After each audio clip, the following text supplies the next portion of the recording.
Hey guys, Rusty here with Carolina Case Files. It's the end of February 2026.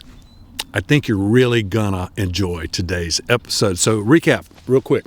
So we put up an episode the first 2 weeks of September 2025. We were a brand new channel, just brand new.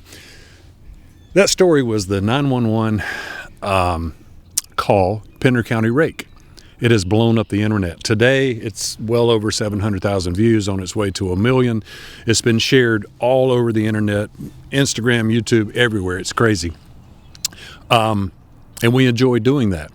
But I tell you, I have been bombarded since that episode aired. I mean, I've had calls from all over asking me to come in for an interview.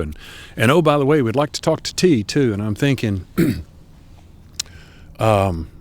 or they wanted T's information. That's the way it went. And I'm thinking, now, we agreed to confidentiality with T to get him to go on camera. That was the only way we could get him to go on camera. And you want me to share his information with you, and you're going to keep it confidential, and then you want me to share it with these guys, and they're going to keep it come on.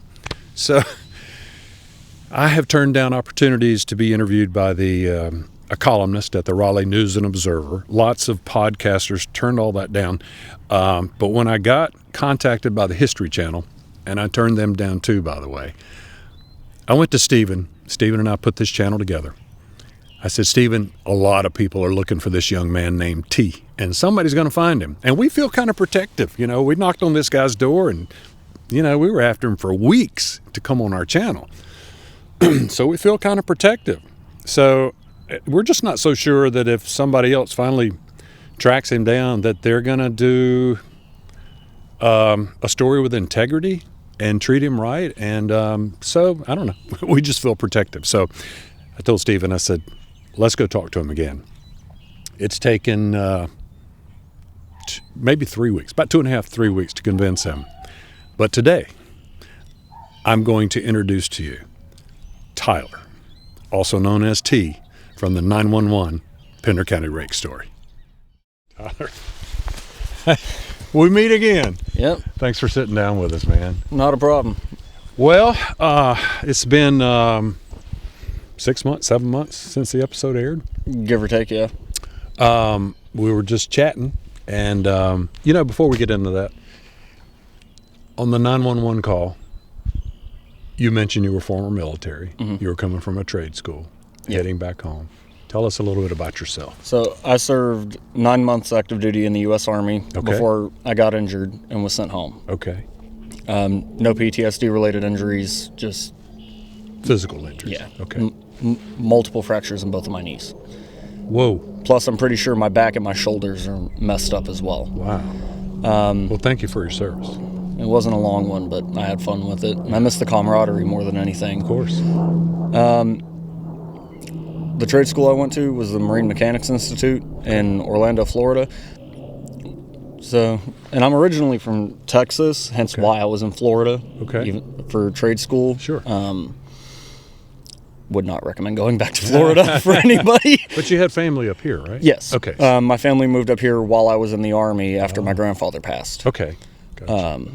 And my options were either go back to Texas and live in my car, which had no working AC, the computer was busted, and the car was black, which is even worse.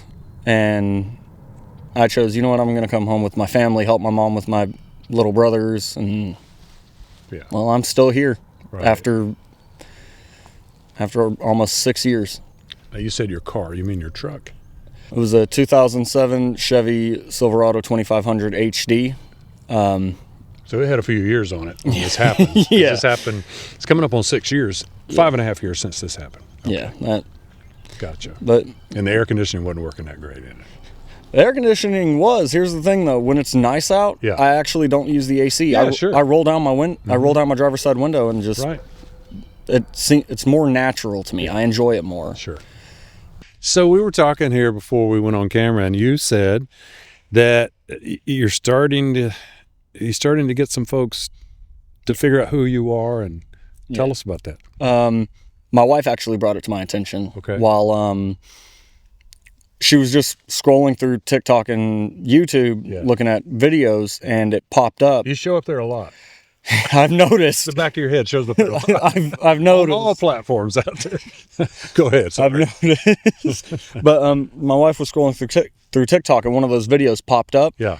And well, she decided to look at the comments simply just because I was at work at the time. Yeah. And she texted me and said, "Hey, your name is listed in one of the comments, and on top of that, 3 other people say that they know who you are." Is that right? Okay. Just on that one TikTok video alone. Yeah. And then actually in the video that we did the interview in, one of those comments actually lists my name about 5 or 6 times. Okay. So people are finding out who I am. I got recognized at Walmart buying diapers for my daughter. Tell me about that. Just any normal day, just went to Walmart to go pick up diapers, and all of a sudden this like 20-something-year-old man around my age, he goes, "Aren't you T from the Pender County Rake video?" I went, "No." I don't know who that is. What video? Your face is out there somewhere. My face is out there somewhere, yeah. That sounds like it. Well, even my family members have commented on videos despite my wishes. and they know who you are. Yeah, one of them commented that it takes a lot to scare me, which, to be fair, I don't know if that's true or not. Yeah. I don't know how easily scared I get. Yeah. But she said it takes a lot to scare me, and that is the most terrified she's ever heard me. Yeah. Another one. That phone call's terrifying a lot of people. It really has. I can imagine. Just imagine how terrified I was in order for me to do that. Yeah. Well, just the call in general, because I've never screamed that loud in my life. Yeah. So I was, 0 out of 10 would not recommend. I got a question for you. So, and we're just going to be loosely talking here. You don't need to redo the whole thing. We're not going to make you do that. We certainly appreciate you coming and showing your face, and you might as well do it. Well, aside from y'all, it was also my wife's idea, because it's okay. already out there who I am. So we'll have to thank her too. She just went, "Go ahead." Might as well, right? Yeah. So I got a question for you. So this happened 2021. Mm-hmm. I'm sure you talked to friends, neighbors, and relatives and told them what happened, because it was a life-changing event. A couple of them, yeah. Okay. That may not have gone real well for you. No. It didn't. Especially with my mother. Okay. My grandmother pulled the, "Well, we don't fully know, do we?" card. Yeah. I understand that. I understand that. I don't know about you. I don't want to encounter it again, but I would like to know what it is. Right. So, you had a phone at that time that was how old already? About a year or two. Okay. It was so if it's 2 years old, it's almost 6 years into it. So that would be an 8-year-old phone right now. Do you have that phone anymore? No. Okay. The ocean has it somewhere. The ocean has it. Okay. I'm coming to a point here. The morning after the event, when the sun rose, you got out and took pictures of the cab. Yeah. And you saw some deep scratch marks up there. You were having a situation where people that you're telling about this don't believe you. Yeah. And after a couple of those things happen, I'm sure you were probably just getting to a point where you're ready not to talk about it anymore. Yeah.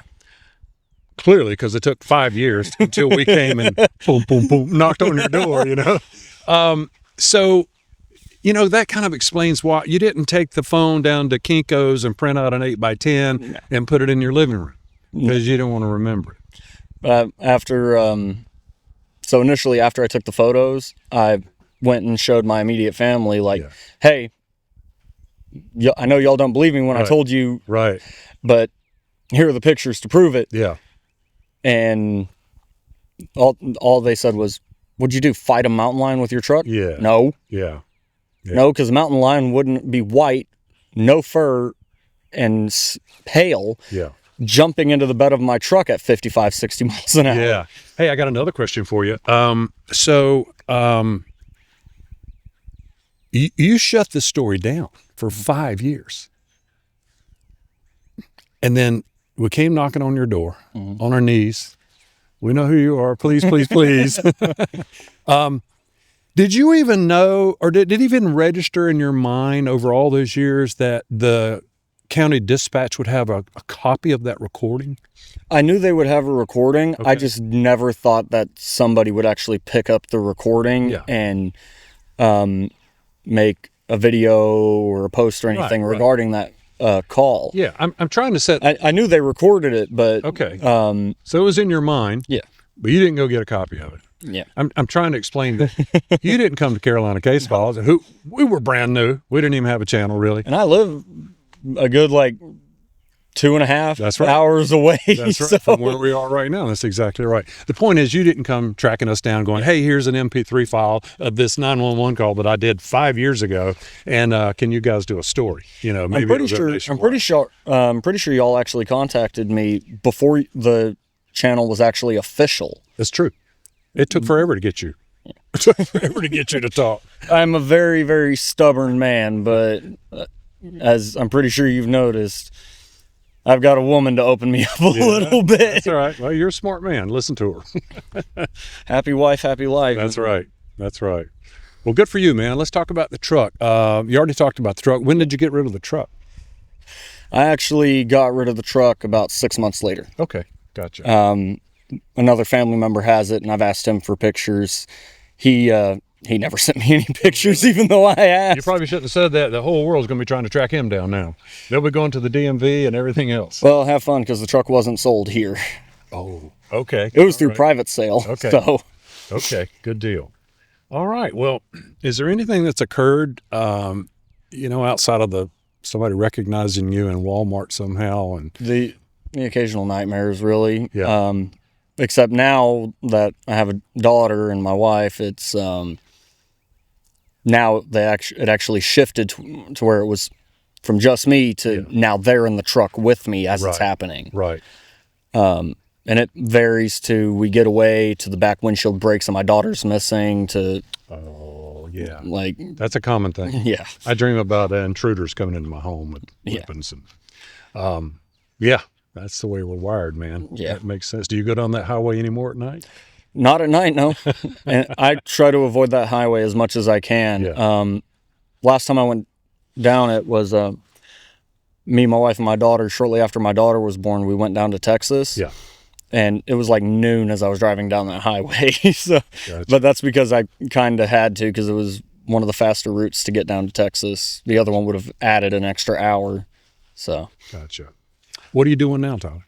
Now I actually work at a dealership, and I'm one of the service advisors at that dealership. Nice. Very cool. That's awesome. It's all right. And then I see vehicles come in, and I'm like, oh yeah, no, the scratch marks on my truck were nothing compared to a car whose radiator is sticking out of the hood. But I actually enjoy my job. Granted, I prefer more hands-on work, but I mean, it's nice. I get to stay out of the rain for once. That's right. Providing for your family, that's what it's all about. It pays better than the job that I had when we did the last interview. Good. Well, you look great, man. I appreciate it. Yeah. I try. Yeah, and the baby's doing well? Mm-hmm. Happy and chaotic. Yeah? Very chaotic. Yeah, well, hang on, it gets better. Little girl, right? It don't get better. Little girl, right? Yes, little girl. Get your concealed carry. Go ahead and get it now if you don't already have it. I have one. I'm just kidding. I have one, and when she's a preteen, early teenager, I'm giving her a can of pepper spray and a taser. Hey, what did you think 5 years after this happened when you heard the 911 call for the first time? Played back. Yeah, the first time I heard it played back, it scared me again, because as the 911 call as I was listening to it again, the entire scenario just played through my head again like I was reliving it. Yeah. And I mean, there were some things that I said in that 911 call that even I didn't realize that I said, like, for example, that's not human. You don't remember saying I don't remember saying that at all until I heard that 911 call played back again. Yeah. And I was like, oh, so that's what I was screaming, because all I remember was screaming and then trying to drive away. Yeah. Speaking of which, I heard somebody commented, well, we can't hear him accelerating. I can hear it clear as day. I can hear you step on that accelerator. You can hear it, and you can also hear when I hit my brakes, a bunch of stuff go flying in the truck. Yeah. Well, I was thinking about that one time. I've got a brand new truck out there. It's got a Bluetooth microphone inside. It's going to pick up everything. Yeah, mine didn't have that. No, you got my phone phone up against your ear. My phone was actually in a mount on speaker. And gotcha. and I still have the mount. Yeah. So when the phone was on the mount, the one of the two bottom latches that go underneath it was actually partially covering the microphone. And that's what happens every time I put it in and plug in my phone because of the gap for the charging port. Yeah. I mean, even now when I talk to somebody over the phone, if they're on speaker, you can barely hear them. Yeah, I understand. Well, they can barely hear me. Let me rephrase. Yeah, and it was being recorded at dispatch, so the dispatch voice is going to be much louder than yours. Yeah. That's because that's where it's being done.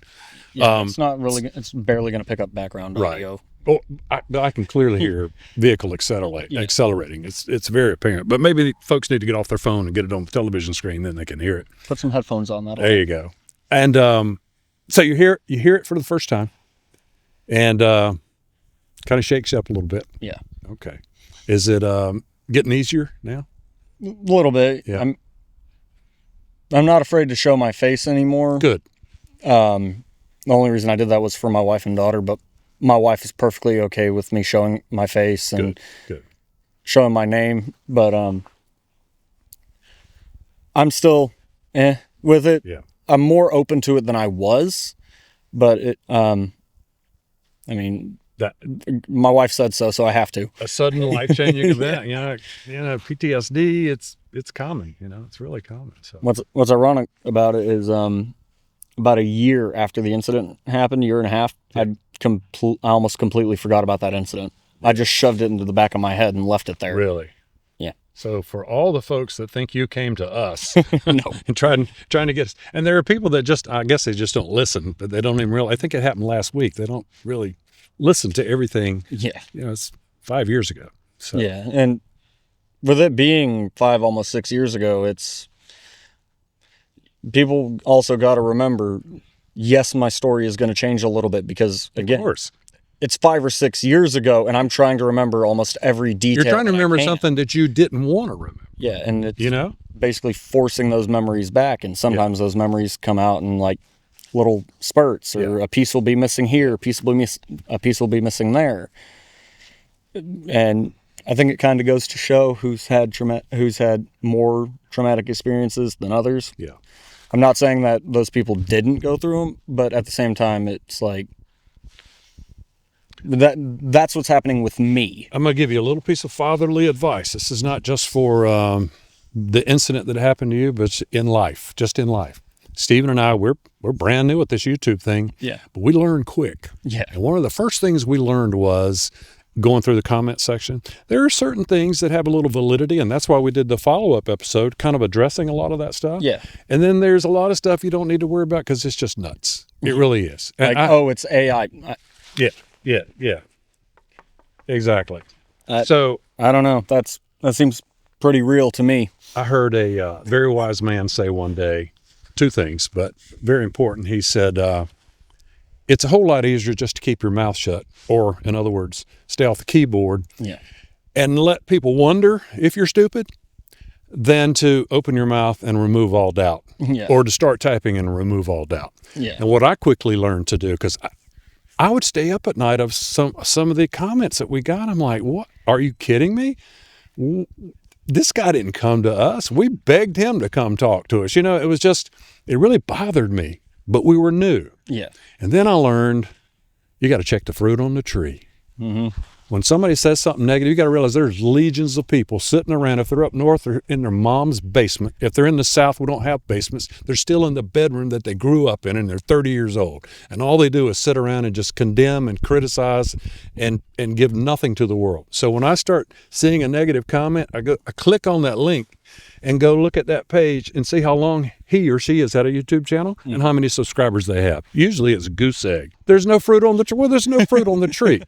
And if there's no fruit on the tree, then you don't need to listen to those people. Yeah. And that's just not about YouTube. That's just in life, man. If somebody tells you, hey, you're doing it wrong, look, see if they got fruit on the tree, man. If they don't. Oh, me and my wife found it funny because we would just sit there and just go through some of the comments every now and then, just to kind of, when we were initially talking about it, when y'all asked me to show my face, she said, hey, well, let's go through some of the comments and see how many people actually support you and how many people disagree with you. And there are a lot more people that are actually like, yeah, no, I believe him, over people that are like, oh, it's fake, it's AI, he's going for clout. There are a lot of miserable people in this world that don't produce anything, and they just condemn, criticize, and in their minds, you've got folks out producing things. It doesn't have to be on YouTube. It could just be anywhere in life. You've got folks out here producing things, and then the naysayers here that aren't doing anything with their lives, and somehow in their brain they feel like,